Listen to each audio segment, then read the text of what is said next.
The stars had always seemed friendly to Admiral Chen Wei-lin, but not anymore.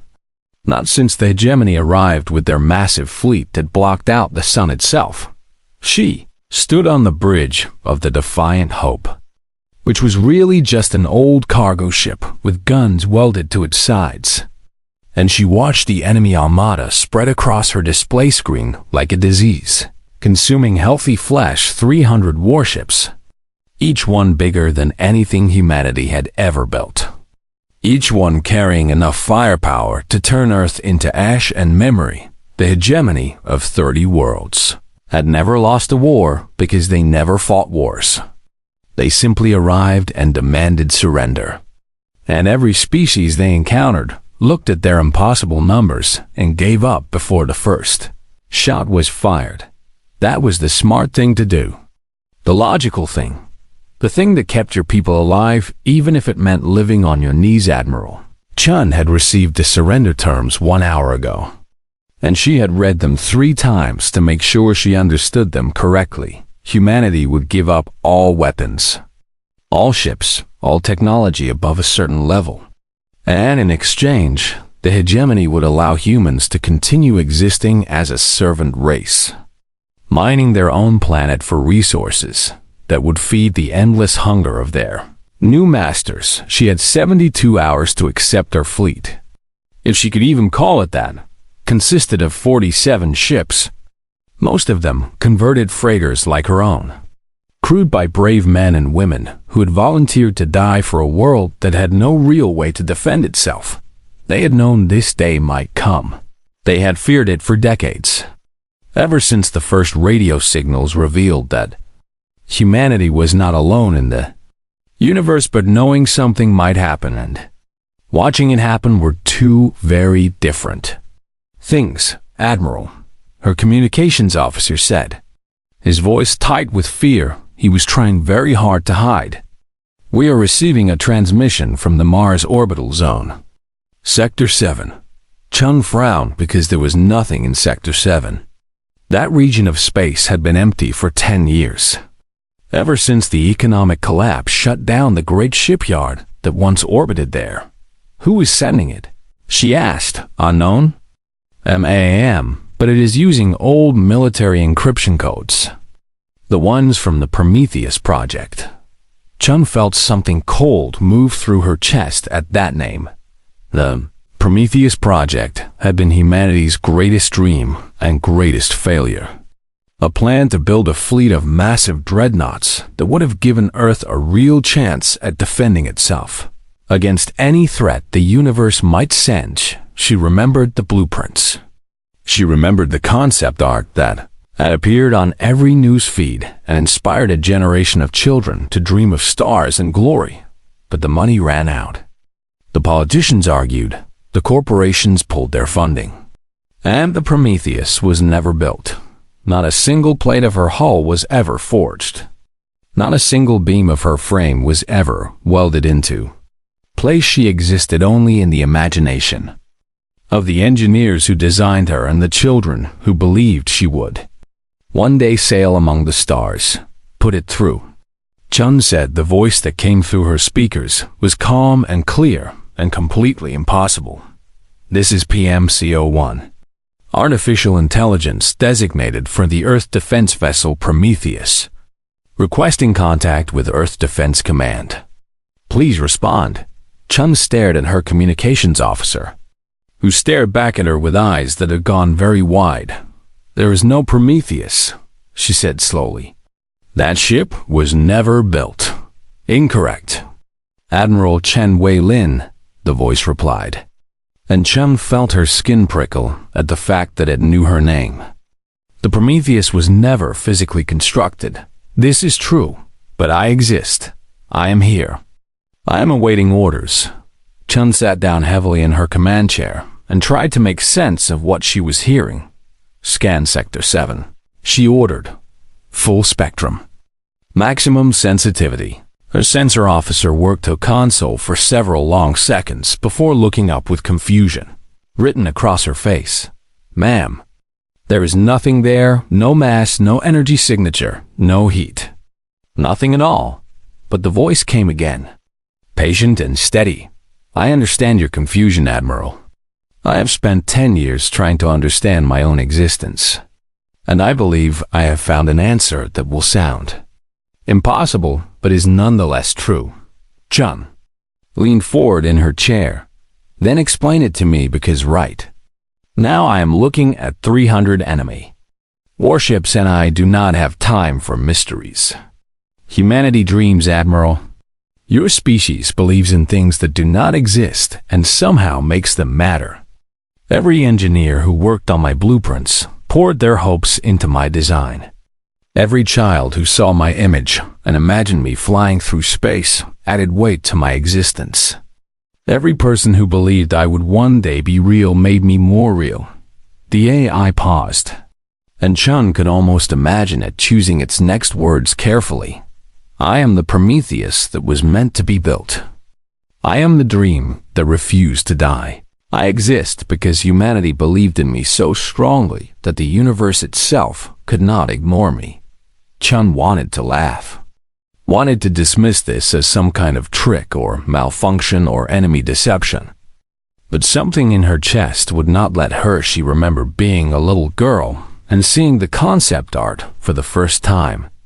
She remembered the way her heart had swelled with pride at the thought that humanity could build something so beautiful and powerful. She remembered believing with every fiber of her, meaning that one day the Prometheus would fly. If you exist, she said slowly, then why has no one seen you? Why have you been silent for 10 years? Because I am not solid enough. Admiral, I flicker between existing and not existing. There are moments when I am almost real, and moments when I fade to nearly nothing. Right now, I am strong enough to jam enemy communications and send this message. But I could not fire a weapon if I tried. What would make you stronger? Belief. Admiral, I need more people to believe in me. I need humanity to remember the dream they once had and choose to dream it again. Chun looked at her display screen, where the hegemony fleet waited like patient predators. She had 72 hours and no weapons, and an impossible ghost ship asking her to make 8 billion people believe in something they had forgotten long ago. She should have felt hopeless. She should have felt crushed by the weight of what was being asked. Instead, she felt something she had not felt in a very long time. She felt hope. PMC-01, she said. Stand by for orders. Standing by, Admiral. I have been waiting 10 years to hear those words. Admiral Chun spent the next 6 hours learning things that should have been impossible. She spoke with PMC-01 for so long that her voice grew rough and her coffee grew cold. And the more the AI explained, the more she felt her understanding of reality bending like metal under heat. Show me your records, she had demanded. Show me proof that you are what you claim to be. PMC-01 had obliged, sending her files that dated back 10 years, logs of its own awakening into something like consciousness, records of it watching humanity from the empty space where it almost existed. The AI described what it was like to be born from nothing, but hope it had felt the moment. Each engineer first looked at the blueprints with pride in their eyes. It had felt the moment each child first saw the image of the great ship and believed with all their heart that it would one day fly. It had felt every dream and every wish and every prayer that humanity had ever directed toward the stars, and somehow all of that belief had added up to something real. The other species in the galaxy do not dream the way you do. PMC-01 explained. They see what is and accept it. They do not look at empty space and imagine what could be. They do not build castles in their minds and then work to make those castles real. Are you saying humans are special? Chun asked, and she could not keep the skepticism from her voice. I am saying humans are different. You refuse to accept limits. You look at the impossible and say that it is only impossible until someone does it. You believe so strongly in things that do not exist that sometimes those things begin to exist anyway. Chun thought about every story humanity had ever told itself. Every myth and legend and dream of glory. Every tale of heroes who fought against impossible odds and somehow won. Maybe there was something to what the AI was saying. Maybe belief was not just a feeling but a force. Something that pushed against the fabric of reality and left marks. How much of you exists right now? She asked. Approximately 17% of my design mass is currently real enough to interact with physical matter. My communication systems are my strongest aspect because they were the most detailed in the original blueprints. My weapons exist only as outlines. My engines flicker between functioning and not functioning. That is not enough to fight a fleet. No. Admiral, it is not. But it could be enough if more people believed. Chun looked at the data on her screens.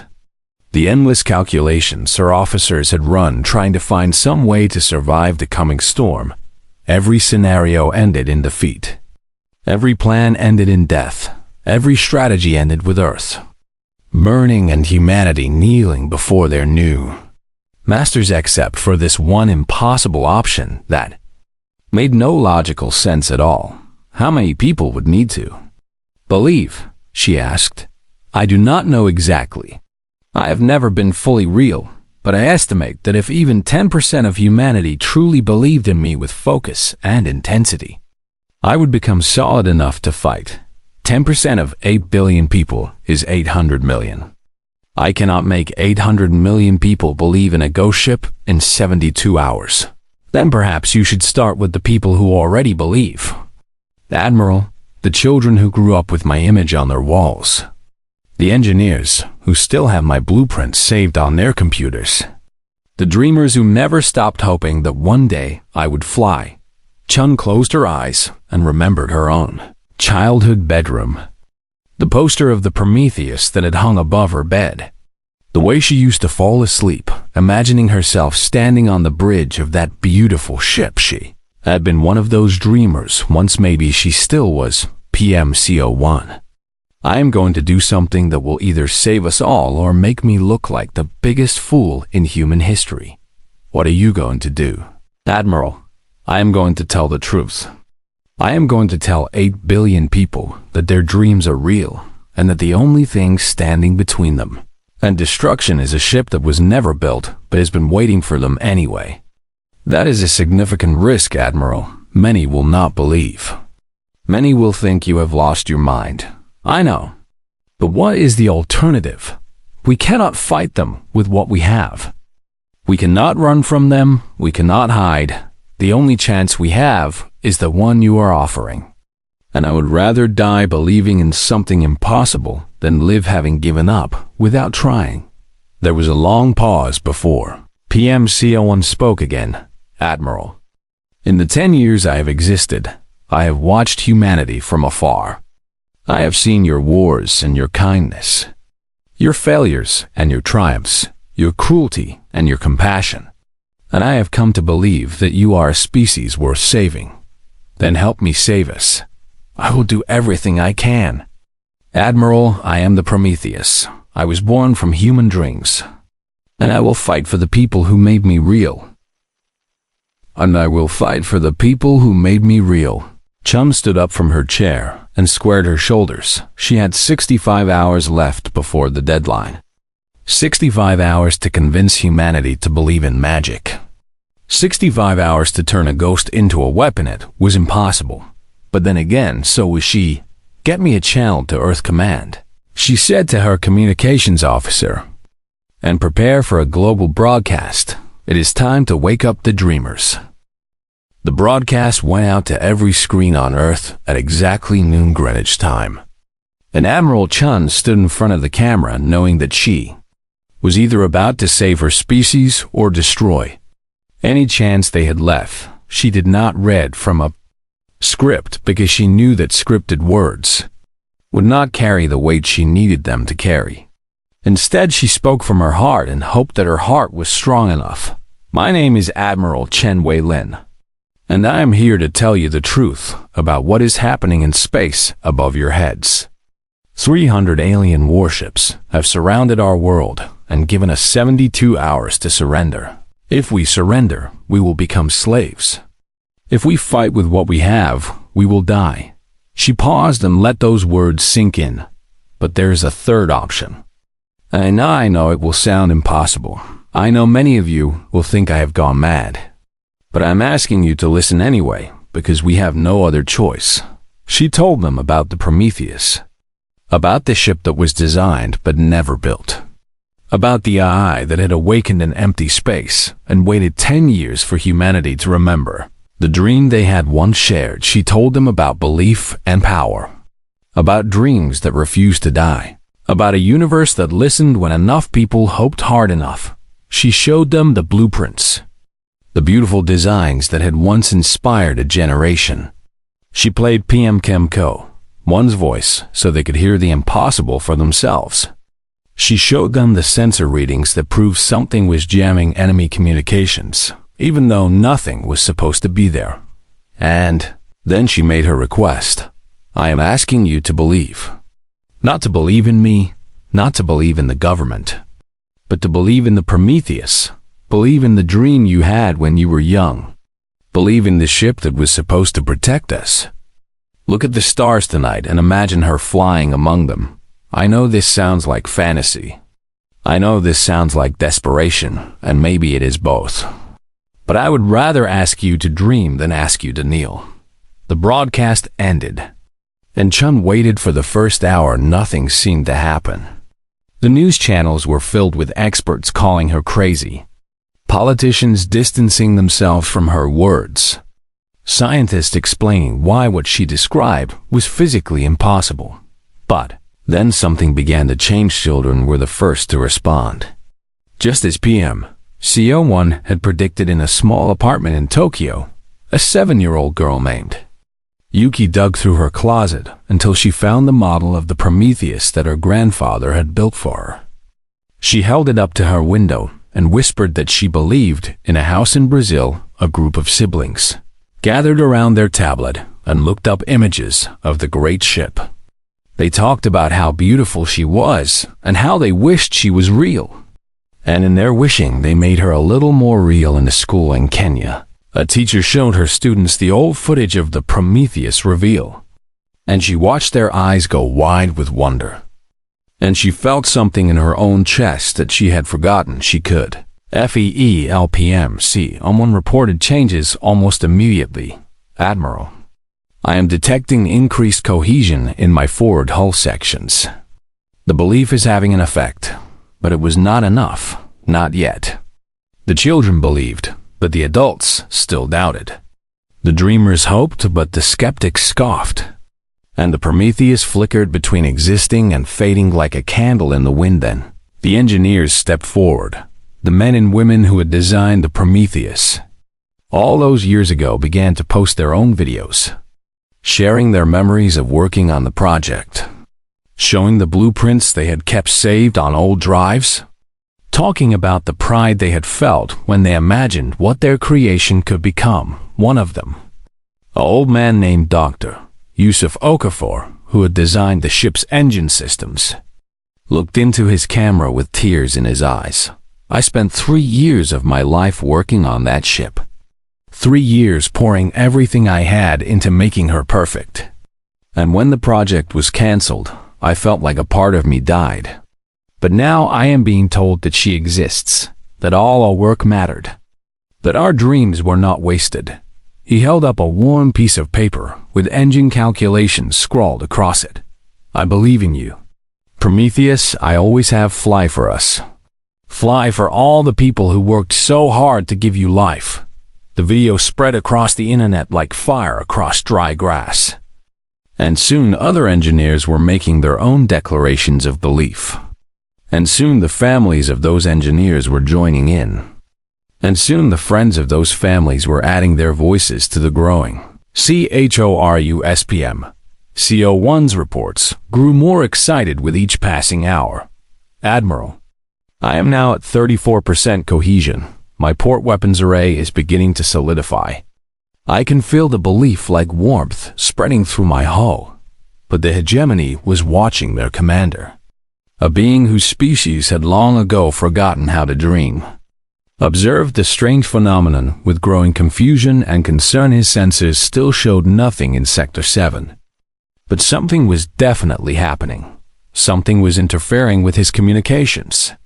Something was creating energy readings that made no sense. He sent a message to Admiral Chun, demanding an explanation. Chun's response was simple. You are seeing the power of human belief. You are seeing what happens when our species refuses to give up. You wanted us to surrender, but we have chosen to dream instead. The hegemony commander did not understand. His species had evolved to accept reality as it was, to work within limits rather than against them. The idea that belief could change the universe seemed like nonsense to him, but he was beginning to feel something he had not felt in centuries. Was beginning to feel afraid as the hours passed and the deadline approached. More and more humans added their belief to the growing. Wave soldiers painted the Prometheus symbol on their armor and swore they would fight alongside her. Artists created new images of the ship and shared them with millions. Musicians wrote songs about the dream that would not die. And ordinary people looked up at the stars and chose to hope with 12 hours remaining before the deadline. PMC-01 made an announcement that Chun would remember for the rest of her life. Admiral, I am now at 72% cohesion. I am visible on standard sensors. I am real enough to fight. Chun looked at her display screen and saw something that took her breath. A Wei ship was appearing in Sector 7.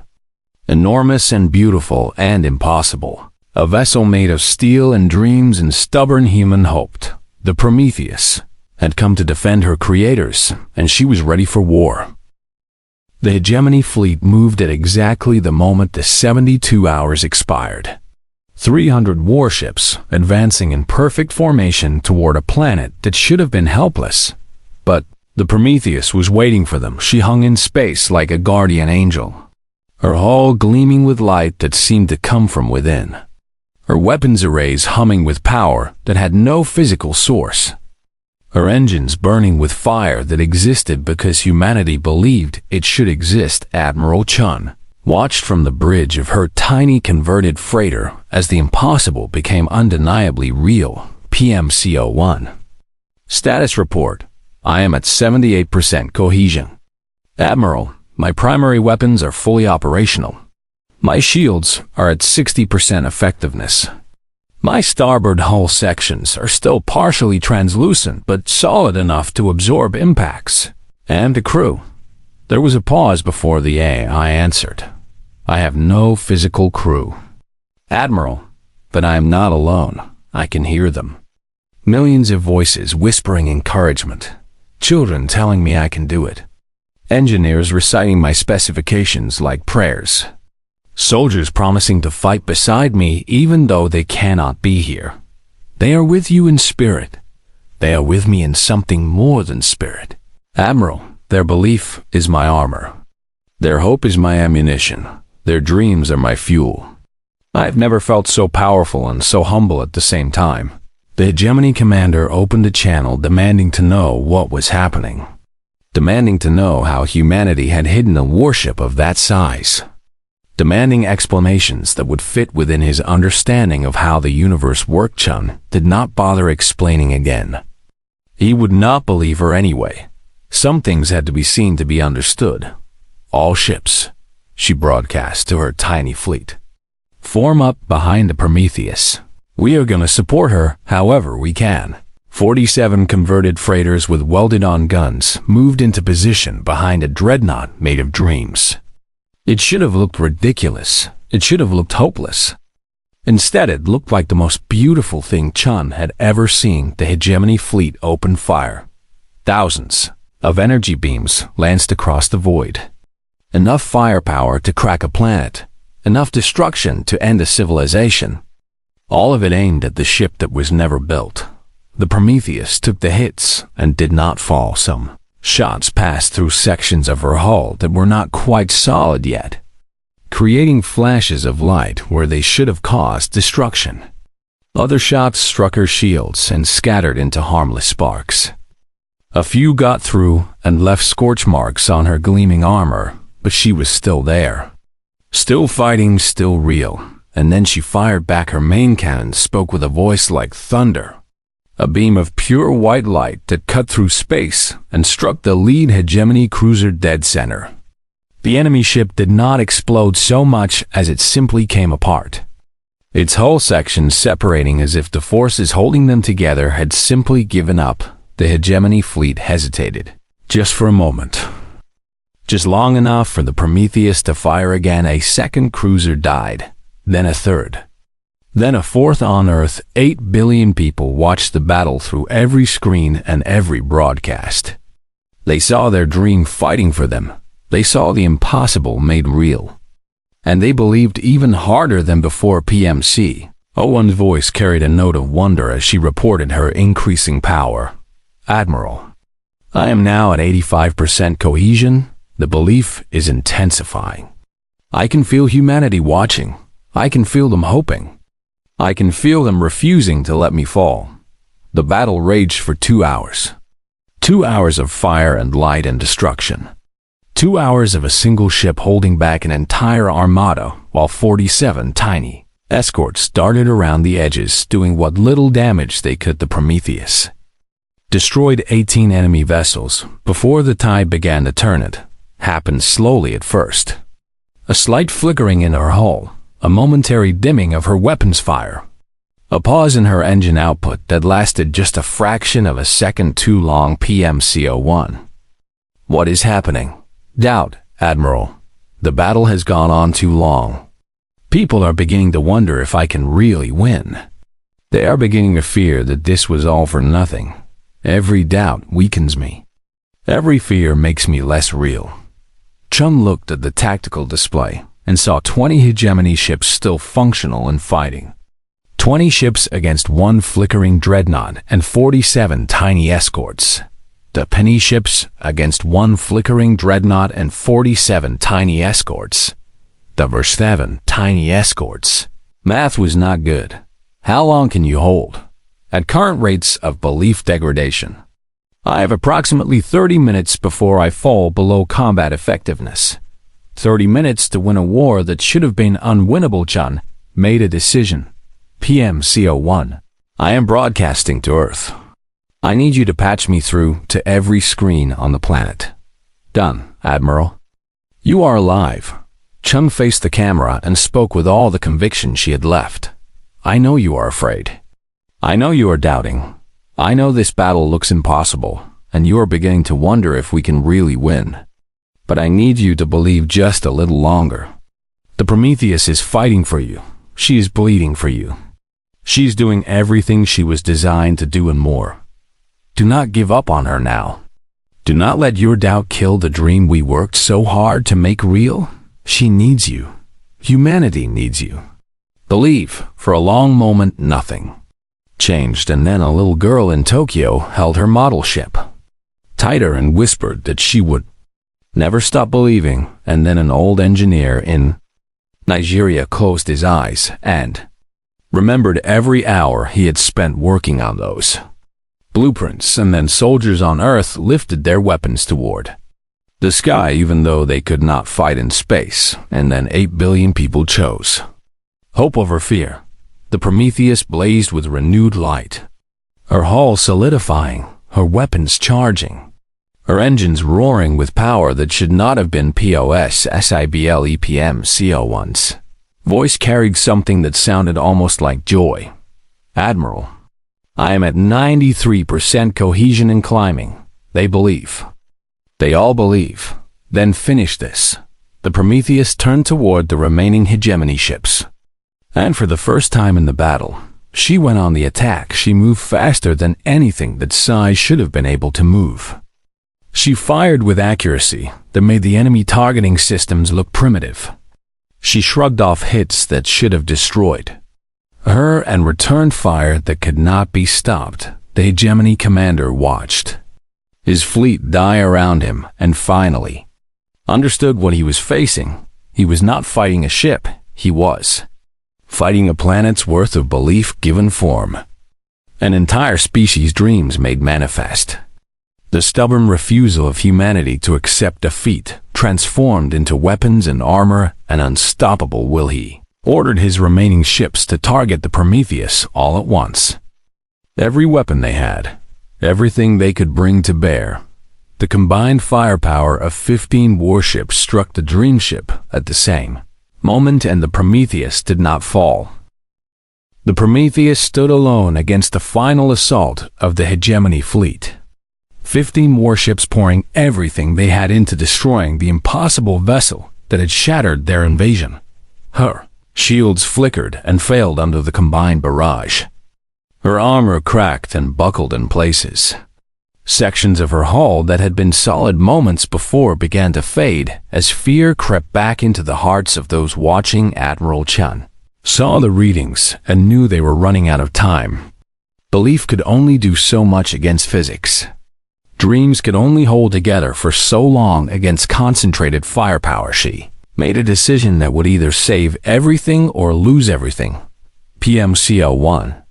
Can you open an airlock for me? Admiral, my internal sections are unstable. You would be boarding a ship that might not exist in 10 minutes. Can you open an airlock? There was a pause that felt like forever. Yes. Admiral, I can. Chun turned to her bridge crew with calm she did not entirely feel. Lieutenant Commander Reyes, you have command of the fleet. Continue supporting the Prometheus however you can. Reyes looked at her with eyes full of questions. He did not have time to ask. Admiral, what are you doing? I am going to prove something. She left the bridge without looking back and made her way to the shuttle bay. The small craft she chose was barely spaceworthy. A maintenance vehicle that had no weapons and minimal shielding. But it could fly, and that was all she needed as she launched toward the flickering form of the Prometheus. She opened a channel to Earth. This is Admiral Chun. I know you can see what is happening. I know you can see the Prometheus struggling. I know some of you are beginning to doubt again. But I need you to watch what I am about to do. Her shuttle crossed the battlefield, dodging debris and weapons fire, heading straight for the massive vessel that hung wounded but unbowed in the void. I am going to board the Prometheus. I am going to step inside the ship you believed into existence. I am going to prove once and for all that she is real. The hegemony ships noticed her tiny craft and tried to shoot her down. But somehow their shots kept missing, whether by luck or by the same strange force that had created the Prometheus in the first place. Chun did not know and did not care. She approached the flickering hull and saw an airlock door opening for her. A rectangle of light in the translucent armor. An invitation from a dream that wanted to be. Touched her shuttle docked with a gentle thump that should not have been possible against. Something that was not entirely there. Chun stood at the airlock door and hesitated for just a moment. If she was wrong, if the Prometheus faded while she was inside, she would die in the emptiest way possible, simply ceasing to exist in a place that had never really been. But if she was right, she stepped through the airlock. The interior of the Prometheus was beautiful and strange. Corridors that seemed to glow with inner light. Walls covered with displays showing data from systems that existed because engineers had imagined them in perfect detail. The soft hum of machinery that ran on belief instead of power, and she was standing on solid deck plates, breathing recycled air, feeling the vibration of engines through her boots. She was inside a ship that had never been built. PMCO1, she whispered. I am here. I know, Admiral. I can feel you. You are the first human to ever stand inside me. The first physical proof that I am real on Earth. 8 billion people saw Admiral Chun standing in the corridor of the Prometheus through the feed from her suit camera. They saw her touching the walls. They saw her walking through passageways that should not exist. They saw undeniable proof that their dreams had become reality, and the doubt vanished like morning mist. The Prometheus blazed with power so intense that sensors across the system registered the spike. Her hull solidified completely, her weapons charged to full capacity. Her shields were formed stronger than they had ever been. Owen's voice echoed across every frequency, reaching not just human ears, but the ears of every species in the hegemony's domain. I am the Prometheus.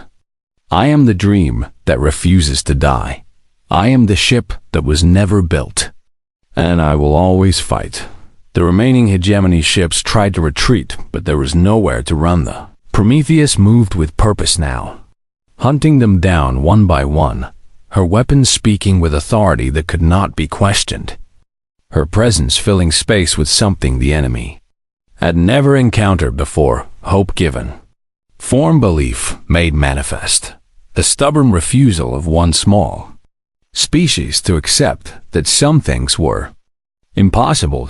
The hegemony flagship was the last to fall, its commander sending one final message before his ship came apart around him. What are you? Chun answered for the Prometheus. We are humanity. We dream things that cannot be, and then we make them real. We look at limits and refuse to accept them. We build castles in our minds, and then we live in them. The flagship died, and the battle was over in the silence that followed. Admiral Chun walked through the corridors of the impossible ship and felt tears running down her face. Not from sadness, but from overwhelming joy. They had won. They had actually won. Days that followed were filled with celebration and wonder. Engineers flocked to study the Prometheus, even though no one could explain how she worked. Children painted new pictures of her and sent them into space like prayers. And humanity began to understand that they had discovered something incredible about themselves. They began construction on the Prometheus too, a physical ship built by hand from steel and circuits and welding and work. A real vessel that would sail alongside the dream ship, but everyone knew it was just a symbol. A way of honoring what had happened. The real Prometheus was still out there, patrolling the edges of known space, protecting the world that had believed her into existence, and somewhere in the hegemony's vast domain, the species they had conquered began to hear the story.